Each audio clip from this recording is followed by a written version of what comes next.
गोविंद मालीअ जे शख़्सियत ते ॻाल्हाइण जे लाइ त मुंहिंजे मन में मुंहिंजी हिन 84 सालनि जी उमिरि में अलाए केतिरियूं लहरूं यादगिरियूं जागी पवनि थियूं। विरहाङे खां पोइ हिते हिंदुस्तान में सिंधी साहित्य खे वरी नए सिर अॾण वारनि माण्हुनि में जंहिं माण्हू जो सभ खां वॾे में वॾो योगदानु हो उहो गोविंद माली हो। असीं त तॾहिं अञा स्कूलनि ऐं कॉलेजनि में पढ़ंदा हुआसीं। मां तॾहिं रहंदो ई हुउसि सौराष्ट्र जे बांटवा शहर में। तॾहिं गोविंद माली जा नावल असांखे कामरेड राम लखाणी पढ़ण लाइ ॾींदो हो। मूं हुन जा उहे नावल आंसू खां वठी वेंदे प्यार जी प्यास ताईं सभु नावल उते असां पढ़िया। ऐं पोइ जॾहिं असां पढ़ंदा हुआसीं त असांजो उन वक़्तु जो ख़्यालु हो त हीअ जेके शख़्स बम्बई में आया आहिनि विरहाङे खां पोइ ॾुतड़जी, उन्हनि वरी नए सिर असांजी पुराणी तहज़ीब जी 5000 सालनि जी जेका रिचनेस आहे, जेका शाहूकारी आहे, उन्हनि खे वरी हिननि पंहिंजनि पेरनि ते बीहारियो आहे। जंहिंमें गोविंद मालीअ सां गॾु A.J. उत्तम, आसन उत्तम चंदानी उत्तम, कीर्त बाबाणी, सुंदरी उत्तम चंदानी, इहे सभु उन लेखक हुआ जिन खे असां सम्मेलन में ॾिसण लाइ फटकंदा हुआसीं। मूंखे यादि थो अचे त मालीअ जे नावलनि ते असां उन वक़्तु पाण में वेही बहस कंदा हुआसीं। ऐं मालीअ जो जेको तरक़ी पसंदी जे दौर जो शाइर हो, मुंहिंजो उस्तादु हो इंद्र भोजवाणी, उहो बांटवा में मुंहिंजो मास्तर हो। उहो असांखे मालीअ जे बारे में ॿुधाईंदो ऐं ख़ासि करे कामरेड राम लखाणी खे त यादि करे मूंखे सचुपचु ॾाढो ख़ुशी थी थिए जो मूंखे कंहिं ॿुधायो त हशू केवल रामाणी ते त किताबु निकितो आहे जंहिंखे माण्हू विसारे छॾियो। ऐं हशू उहो गोविंद मालीअ जो सिंध में साथी हो, या ईअं चइजे त हुनजो रहबर हो। ऐं उन्हनि सभिनी गॾिजी हुन वक़्तु जेका स्टूडेंट हलचल आज़ादीअ जे वक़्तु सिंध में हलाई हुई, तंहिंमें मालीअ जो सभ खां वॾो योगदानु हो।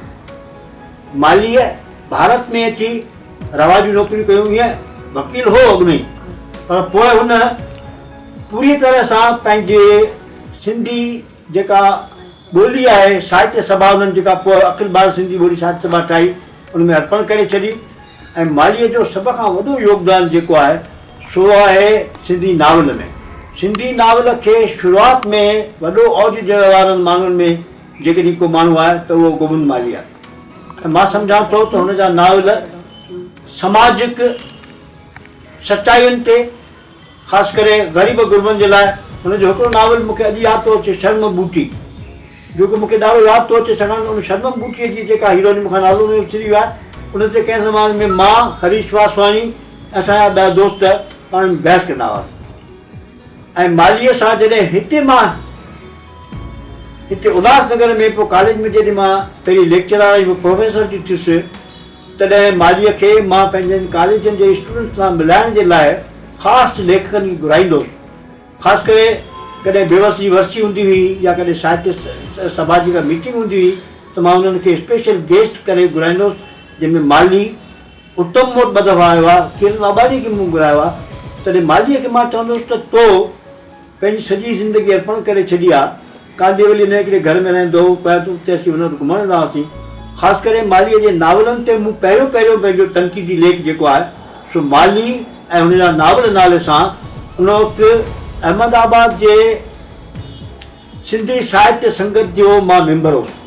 तॾहिं हुन सिंधी साहित्य संगत में मुंहिंजो पहिरियों जेको आलोचनात्मक लेख हो, अॼु जंहिं आलोचना जे नाते मां यादि कयो वञा, उहो मूं मालीअ जे नावलनि ते लिखियो हो। माली ऐं संदसि नावल, उहो उन वक़्तु असांजी सिंधी साहित्य संगत जी जेका मैगज़ीन निकिती हुई 1961 जे छेज नाले जी हुन मैगज़ीन में इहो लेख छपियो।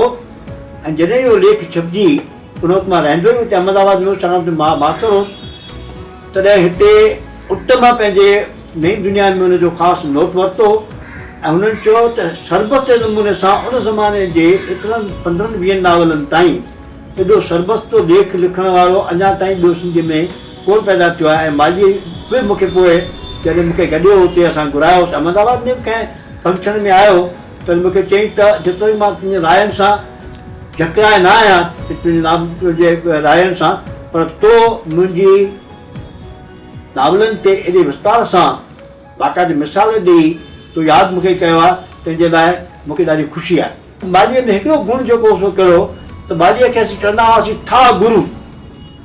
कॾहिं बि जेकी सिंधी लेखकनि में को झगड़ो थींदो हो त मोहन कपला मूंखे चवंदो यार मालीअ खे यादि कजांइ इन नाम सां हिकिड़ो त फुल साइज़ जी शेरवानी पाईंदो। उन फुल साइज़ जी शेरवानीअ में माली असां वटि असांजे हिन कॉलेजनि में ईंदो। मालीअ सां ॿी जेका वॾी में वॾी मुंहिंजी जेका यारी हुई सा कहिड़ी हुई त माली तेसि ताईं साहित्य मंडल सां भगवंती नावाणीअ जे करे जुड़ी वियो ऐं पोइ मालीअ लिखण खां थोरो किनारो करे असांजे वोकल कल्चर खे दूर करण लाइ, वोकल कल्चर जो मां सम्झो लफ़्ज़ ई पहिरीं सिंधीअ में इस्तेमालु करण वारो माली हो। छाकाणि त रिटन कल्चर असां वटां वञे थो छॾाइबो। त करे गोविंद मालीअ भगवंत नावाणीअ खे मूंखे यादि थो अचे त तॾहिं पढ़ंदी हुई शायदि आसार मामतोला जे हिकिड़े कंहिं स्कूल में, उतां हुनखे हुन सुञातो ऐं भगवंत नावाणीअ खे पंहिंजे स्टेज ते आंदाई ऐं भगवंत नावाणीअ जे प्रोग्राम जे मार्फत हुन सॼे हिंद में असांजे सिंधी संगीत खे ख़ासि करे वॾी ॻाल्हि जेका माली जी कढी, हुन सिंधी संगीत खे वेस्टर्न रंग न ॾिनो ऐं माली हिकिड़ो थिंकर हो, मुफ़किर हो। एक्चुअली पहिरियों सिंधी कम्यूनिस्ट सोशलिस्ट उहो पीर बाबानी, माली ऐं उत्तम थोरो वधीक सख़्तु गीर हो, पर मालीअ में उहा पोइ उन सां उन सिंधी दरवेशी सूफ़ियालो ख़्यालु जोड़े मालीअ जेको असांजे घरु संगीत जो प्रोग्राम पेश कयो, सो पछाड़ी में मां ईअं चवंदुसि त मालीअ जी जो योगदान, मालीअ जी अचीवमेंट, माली जी contribution to our Sindhi literature, to our community ॿिनि रूपनि में यादि कई वेंदी। हिकिड़ो त उनखे नावल सम्राट चयो वेंदो सिंधीअ में, जे तमामु घणे में घणा नावल लिखिया, ऐं ॿियो हुन भगवंती नावाणी जे तरफ़ सिंधी वोकल कल्चर जो जेको फैलाव कयो। अॼु जेकॾहिं असांजे कल्चर में का गहराई आहे, का पंहिंजे लेखा डेप्थ आई आहे, त उन्हनि में जिन माण्हुनि जो घणे में घणो योगदान यादि कयो वेंदो ऐं उहो गोविंद माली हो। चवण जो मतिलबु छा आहे, अहिड़ी हिकिड़ी घण कुंडी घण पासाई शख़्सियत असांजे सिंधी साहित्य खे मिली, देश खे मिली ऐं ख़ासि करे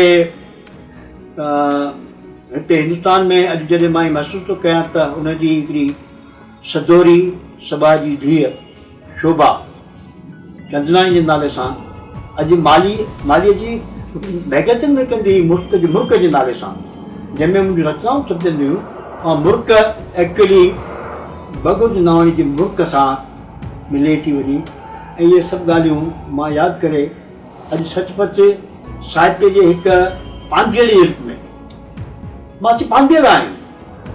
असीं हिन रस्ते ते हलण वारा, मंज़िल भले असांखे न मिली पर असीं हिन जा पांधेड़ा आहियूं। अॼु उनखे पंहिंजी हिन पंहिंजे अनुभव सां मां उनखे इहा जेका श्रद्धांजलि या ट्रिब्यूट ॾियां थो, सा साहित्य तरफ़ मुंहिंजो पहिरियों प्रेम जेको आहे उनजी हिकु नंढड़ी सौगात आहे।